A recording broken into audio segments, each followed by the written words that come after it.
오늘은 성탄절입니다. 예수님께서 2019년 전에 구세주로 오신 바로 그날입니다. 그러니까 오늘은 예수님의 생일이지요. 2019번째 생일, 구세주로 오신 바로 그날입니다. 우리는 구세주로 오신 이 예수님을 선물로 받아야 합니다.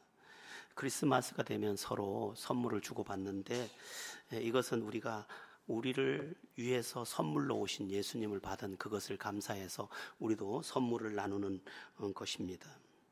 여러분들은 예수님을 선물로 받으셨습니까? 예수님을 선물로 받아야 합니다. 왜냐하면 이 예수님을 선물로 받을 때 우리의 인생의 모든 문제가 다 해결되기 때문에 그렇습니다.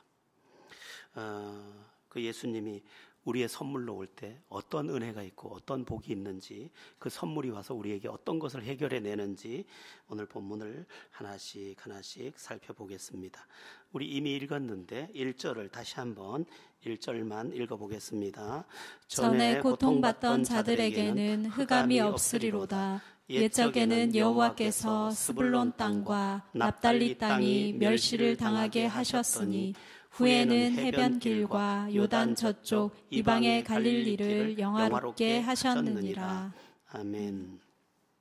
갈릴리 지역은 이스라엘라는 나라 안에 있었지만 이스라엘의 보호를 잘 받지 못하고 국경지대이기 때문에 큰 나라들이 와서 그들을 농사 지은 것도 빼앗아가고 또한 겁탈도 하고 그런 일을 많이 저질렀습니다. 그렇게 겁탈을 당하니까 혼혈 아들이 태어나기도 하고, 그래서 이스라엘 사람들이 갈릴리 사람들을 또 무시하기 시작했습니다.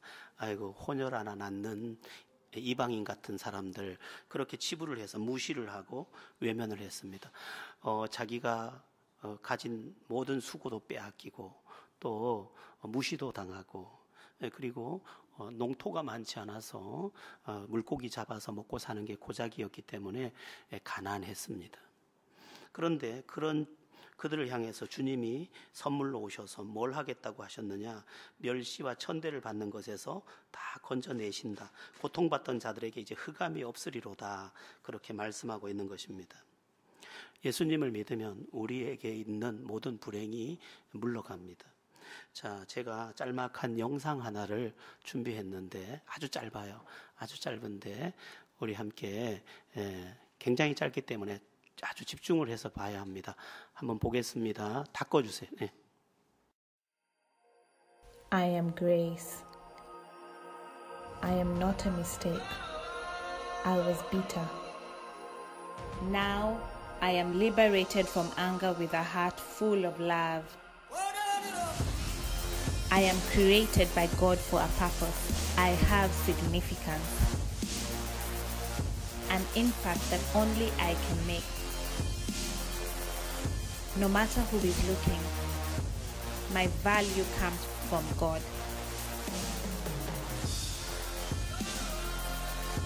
I praise you, for I am fearfully and wonderfully made.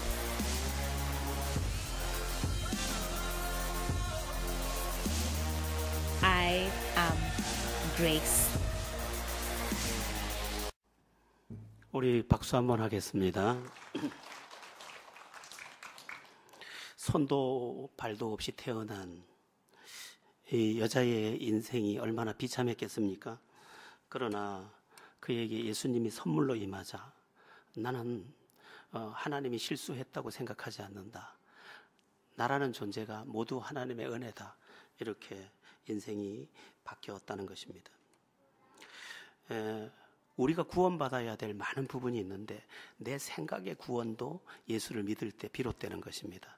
이전 생각에는 내가 불행해, 나는 못났어, 열등감 또는 비교의식, 그런 것 속에서 불행하던 사람도 예수님이 선물로 쑥 들어오면 그때부터 아니야, 감사해, 내가 부족한 것도 은혜네, 지금 여기 나왔던 이 귀한 자매는 팔, 다리가 없는 것도 나 자체가 은혜라고 그렇게 고백하고, 얼굴도 얼마나 아름답게 날이 갈수록 피어났던지 그를 통해서 온 세계가 영향을 받고 있는 것을 보게 됩니다. 그러니까 예수님이 우리 안에 들어오면 전에 고통받던 자들에게 흑암이 없으리로다. 또 이방의 갈릴리를 영화롭게 하셨느니라. 내 삶이 그렇게 천덕꾸러기에서 빛난 인생으로 바뀌더라는 것입니다. 그러니까 문제는 이겁니다. 그 사람 안에 예수가 들어갔느냐 안 들어갔느냐. 누가 이렇게 물을 때가 있습니다. 국에 소금 넣었어 안 넣었어 엄마? 소금이 있어도 넣지 않으면 짜지 않을 것이나 넣을 때만 짜지는 것입니다. 넣은 것 같은데 넣은 것 같아서 안 됩니다. 실제로 넣어야 합니다.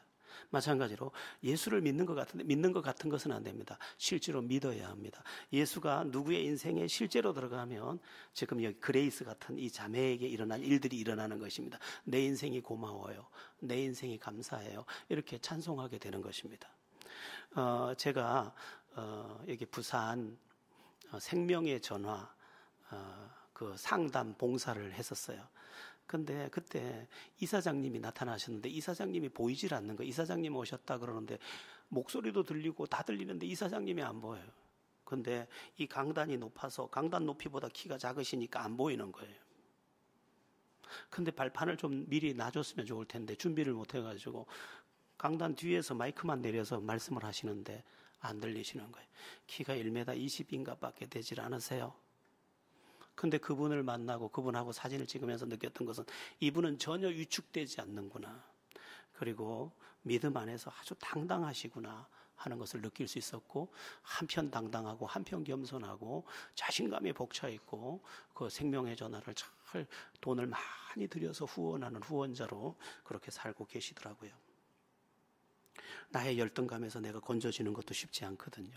그런데 비교의식에서 건져지는 것도 쉽지 않거든요. 그런데 예수님이 내 안에 쑥 들어오자마자 이게 이제 치유가 되는 것입니다.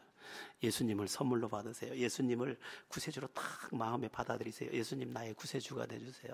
예수님 내 안에 들어오셔서 나의 구세주가 되주세요. 그렇게 할 때 예수님은 영접하는 자, 곧 그 이름을 믿는 자들에게는 하나님의 자녀가 되는 권세를 주셨으니 라고 말씀하셨거든요. 이는 혈통으로나 육정으로 나지 아니하고 아버지, 하나님 아버지께로부터 난 자니라. 하나님이 그렇게 너를 자녀로 삼아 주신 거야. 그렇게 된다는 것입니다.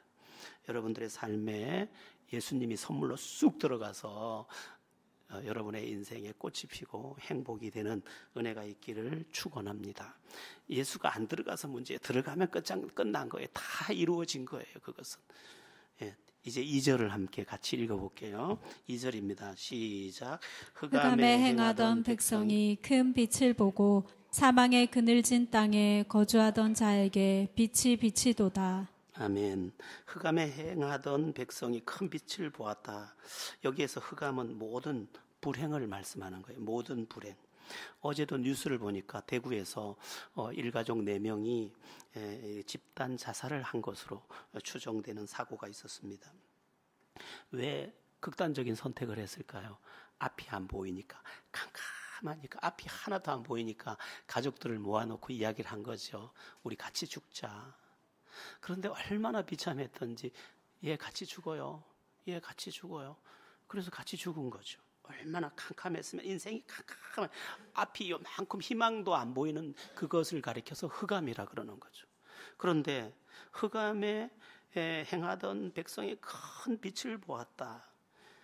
큰 빛. 저는 이 말씀을 굉장히 좋아하는데 큰 빛의 의미 때문입니다. 큰 빛이 누구를 말하느냐. 마태복음 4장에 보면 예수님을 큰 빛이라고 말씀하고 있습니다. 오늘 2019년 오늘 오신 예수님이 큰 빛이신 거죠. 그래서 그분을 내 마음에, 내 인생에, 우리 가정에 모시면 우리 가정, 내 인생, 내 모든 것에 어둠이 다 사라지는 거죠. 이 큰 빛이라는 것을 잘 주목해야 돼요. 빛도 여러 가지죠. 반딧불도 불이에요. 그러나 길을 밝힐 수가 없어요. 별빛도 빛이에요. 그러나 길을 밝힐 수가 없어요. 촛불도 여기 가까운 데는 비춰도 저 멀리를 비출 수가 없어요. 어둠을 못 몰아내. 근데 큰 빛이라는 말은 구석구석까지 다 비춘다는 말이고, 이게 어둠을 몰아내지 못하는 것이 아무것도 없는 빛이라는 거죠. 이 교회 이 예배당을 지을 때 여기에 시멘트를 탁 이렇게 공사를 했는데 라이트를 하나 탁 비춰놓더라고요. 빛을 하나 딱 비춰놨는데 세상에 이 조그만 20cm도 안 되는 그 등이 이 전체를 환하게 비치는 거. 이게 뭐지? 이 등이 제가 지금 갖고 있어요. 그 등을 받아가지고 갖고 있는데 그 높은 거죠. 그게 촉수가 아주 높은 거죠. 그런데 예수님은 촉수에 비교되지 않는 완전히 이 세상에 존재하는 모든 불행의 요소를 다 물리칠 엄청난 큰 빛으로 계신 것이죠.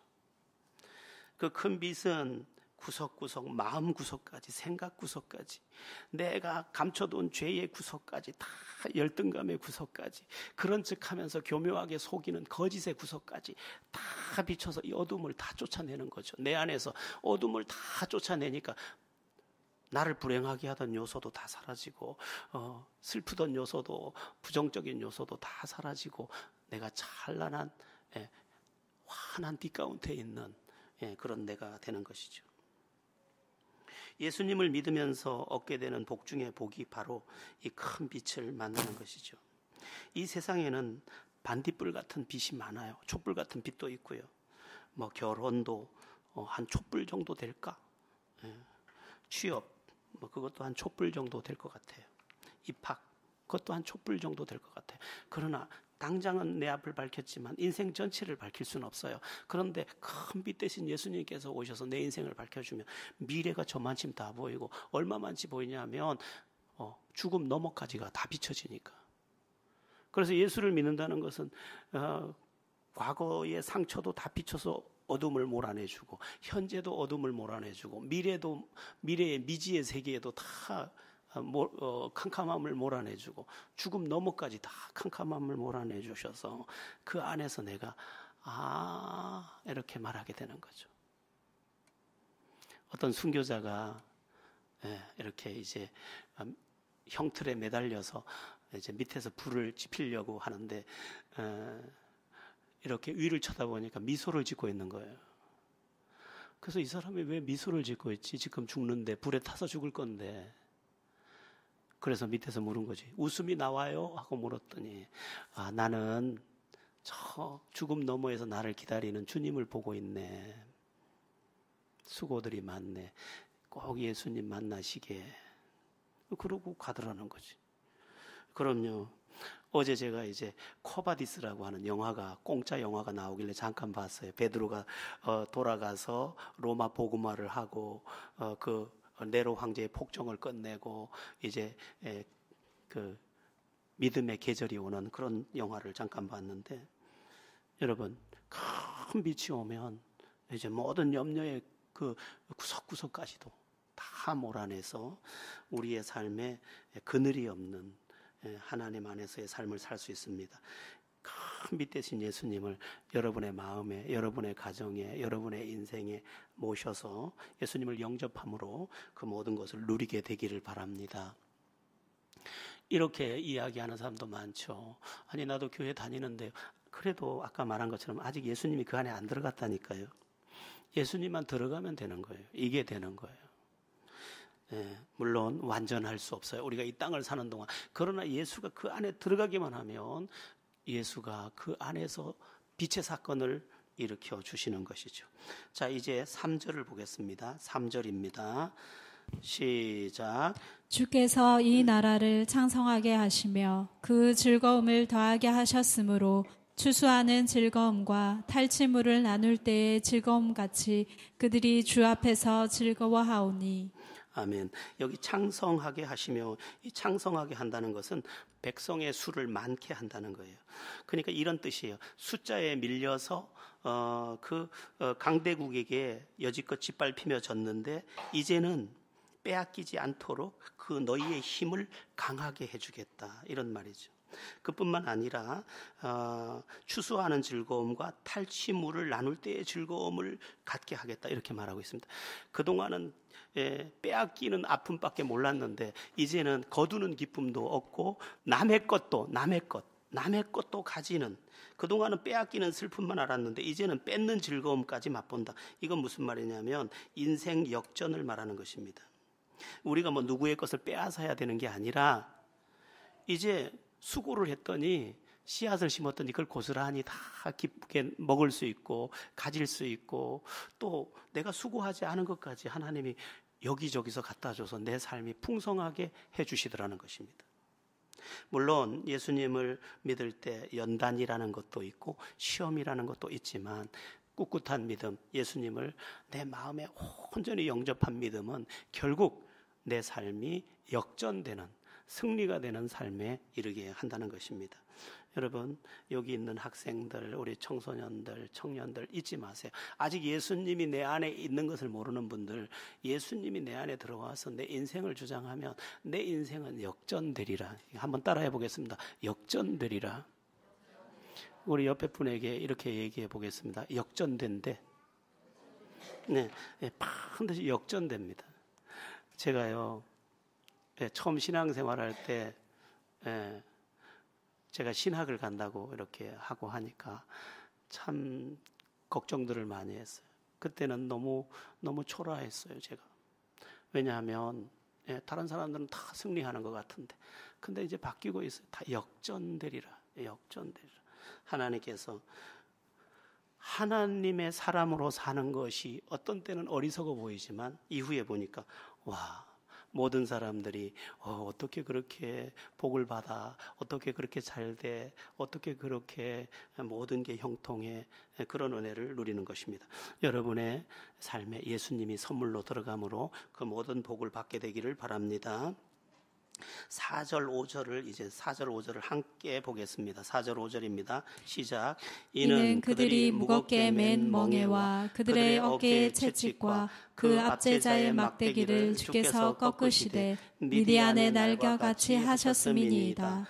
어지러이 싸우는 군인들의 신과 피 묻은 겉옷이 불의 섭같이 살라지리니. 아멘. 여기 나오는 멍에, 채찍, 압제자의 막대기, 이것은 모두 노예를 다룰 때 사용되는 도구입니다. 그러니까 이 갈릴리 지역에 살던 사람들의 삶은 한마디로 노예 같은 삶이었습니다. 채찍에 맞고 멍에 무거운 짐을 지고 막대기로 맞고 그런 짓밟히는 삶이었는데, 예수님이 오시면 어떤 일이 벌어지느냐, 그 막대기를 주께서 꺾으시되, 이렇게 말, 꺾어주신다는, 나를 불행하게 하던 요소들을 다 꺾어버리는 거예요. 이것 때문에 불행했는데 그걸 꺾어버리는 거예요. 엄마 때문에 불행했는데 엄마를 바꿔버리는 거예요. 또 내 마음 씀씀이, 생각, 사고방식이 잘못돼서 내가 억압을 받았는데 그걸 꺾어버리는 거예요. 이것저것을 다 꺾어버려요. 그래서 나를 누르던 것들이 다 꺾이고 없어지는 거죠. 나를 때리던 채찍도. 어릴 때 제가 매를 이렇게 회초리를 예전엔 해놓고 그걸 저쪽에다가 이렇게 못을 박아가지고 그 위에다 회초리를 한 서너 개 올려놨어요. 이제 제가 잘못하면 때리려고 거기다 올려놓은 거죠. 하루는 어디서 막대기를 하나 가져다가 탁탁탁 내려가 다 꺾어서 내버렸죠. 그랬더니 저녁 때 다른 걸 더 굵은 걸 가져오셨더라고요. 근데 예수님을 믿을 때 예수님이 꺾어버린 막대기는 다시는 우리를 해치거나 우리를 압박하지 못하도록 완전히 꺾어버리십니다. 왜 그렇게 되느냐, 여기 보냐, 미디안의 날과 같으니라고 했는데, 미디안의 날과 같다, 이 말은 미디안의 군대와 이스라엘이 300명의 군대로 싸웠을 때 절대로 이길 수 없었지만 하나님이 이기게 하셨던 것처럼 네 힘으로 지겠지만 내가 꺾어서 너를 이기게 할 거야. 저 상대편 내가 꺾을 거야. 네가 이길 거야. 그렇게 하나님께서 친히 싸워주신다는 것입니다. 예수님을 구세주로 믿을 때 알게 되는 놀라운 축복과 은혜가 뭐냐면 하나님이 나를 위해 싸워주신다는 것입니다. 참 어려운 날이 많은데, 참 무거운 날이 많은데 그 무거운 짐을 다 꺾어주는 거예요. 그래서 우리가 자유하게 되고 평안을 누리게 됩니다. 예수 안에 들어왔더니 모든 것들이 승리가 되도록 예수님이 바꾸어 주더라는 것입니다. 어떻게 그런 일이 가능할까? 6절을 보겠습니다. 6절입니다. 6절 전체를 읽습니다. 시작. 이는 한 아기가 우리에게 낳고 한 아들을 우리에게 주신 바 되었는데 그의 어깨에는 정사를 메었고 그의 이름은 기묘자라 모사라 전능하신 하나님이라 영존하시는 아버지라 평강의 왕이라 할 것임이라. 아멘. 이렇게 된 전체 이유는 우리에게 한 아기가 낳기 때문이다, 이렇게 말하고 있습니다. 여기서 한 아기는 한 아기로 태어나신 오늘의 주인공 예수 그리스도를 말합니다. 우리에게서 낳다, 이 말은 우리처럼 태어났다는 것입니다. 예수님은 우리처럼 사람의 모습으로 태어났습니다. 그래서 알아보기 어려울 수도 있습니다. 비슷하게 태어났으니까 그냥 사람으로 치부하기 쉽다는 것입니다. 그러나 바로 알아보는 그에게, 그분을 알아보고 구세주로 영접한 그에게 그는 전혀 다른 분이 되신다는 것입니다. 여지껏 이 세상에 많은 아기들이 태어났습니다. 수없는 아기들이 태어났지만 예수님의 탄생과 전혀 다릅니다. 수많은 아이들이 태어났지만 그들이 세상에 아무것도 줄 게 없었는데 이 한 아기는 와서 우리의 모든 문제를 해결해 줄 구세주더라는 것입니다.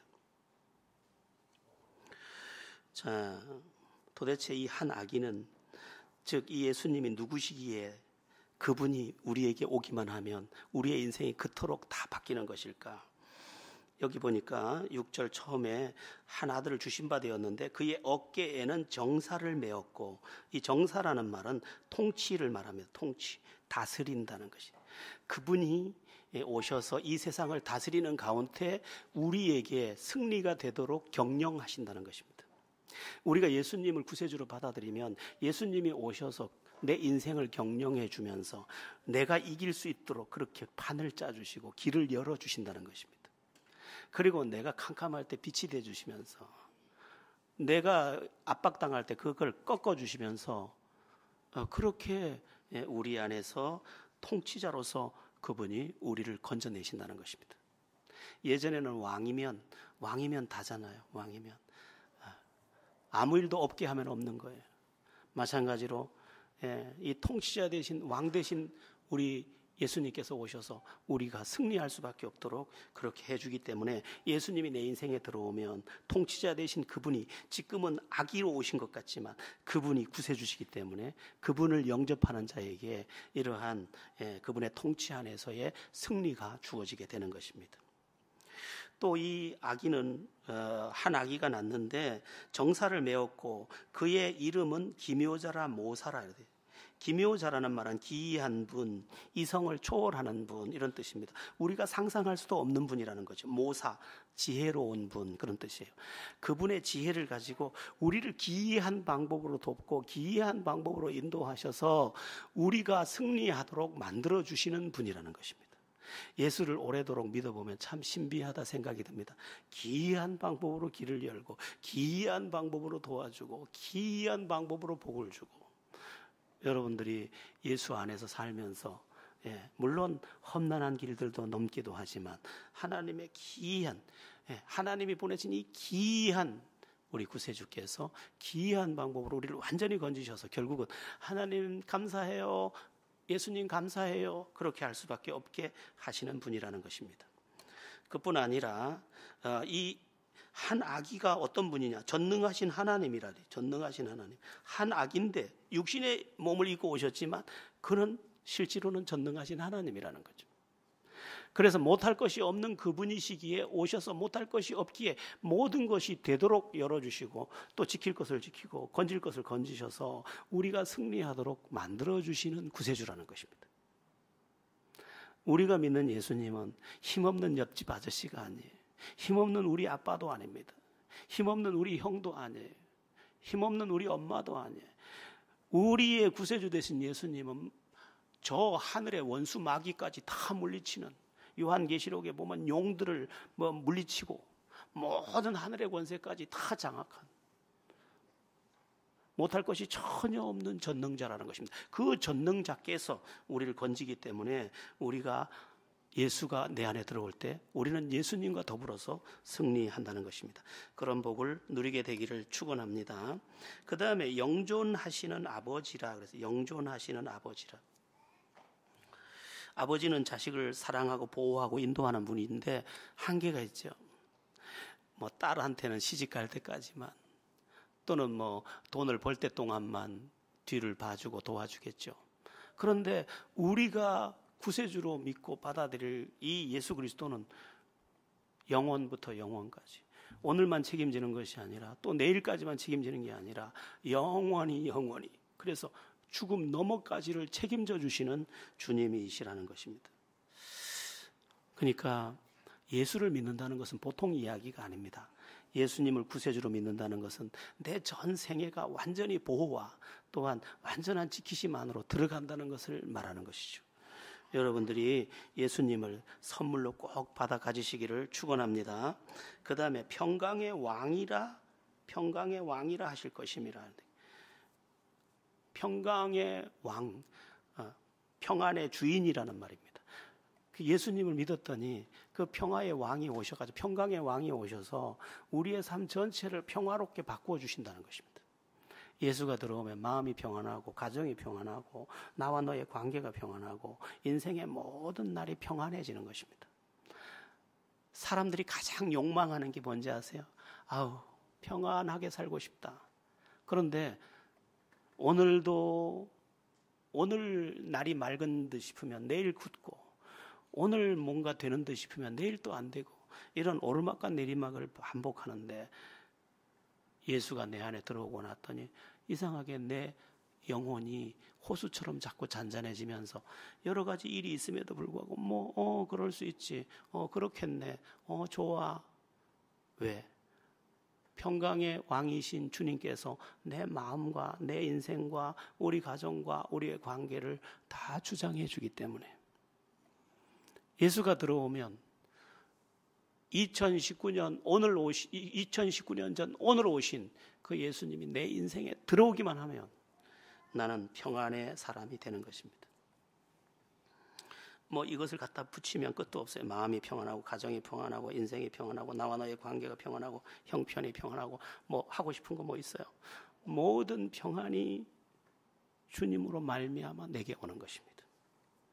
그래서 한 가지를 손에서 놓을 수 있어요. 예전에 이거 아니면 안 되는 줄 알고 집착하던 것도 놓을 수 있어요. 왜냐하면 내 영혼이 이미 평안 중에 만족하기 때문이죠. 이것도 놓을 수 있고 저것도 놓을 수 있고 다 놓았는데 나중에는 진짜만 내게 쏙 들어오는 거죠. 세상은 지금 전부 거품을 붙잡고 있는데 우리는 진짜를 붙잡고 하나님의 평강 안에 살 수 있는 것입니다. 오늘의 결론은 한 가지입니다. 예수님을 선물로 받아야 한다는 것입니다. 집에 가서 장난감을 선물로 받으세요. 그러나 진짜 선물은 뭐요? 예수님이라는, 예수님을 선물로 받아라. 그러면은 예수님을 믿다가도 넘어지고 안 믿고, 왜 그래요? 아직 예수님이 진짜 그 인생에 안 들어가서 그런 거예요. 들어오기만 하면 그런 모든 문제가 안 돼요. 아무것도 문제가 안 돼. 심지어 죽어도 문제가 안 돼. 예수님을 선물로 받는 2019년 성탄절 되기를 예수님의 이름으로 바랍니다. 아멘.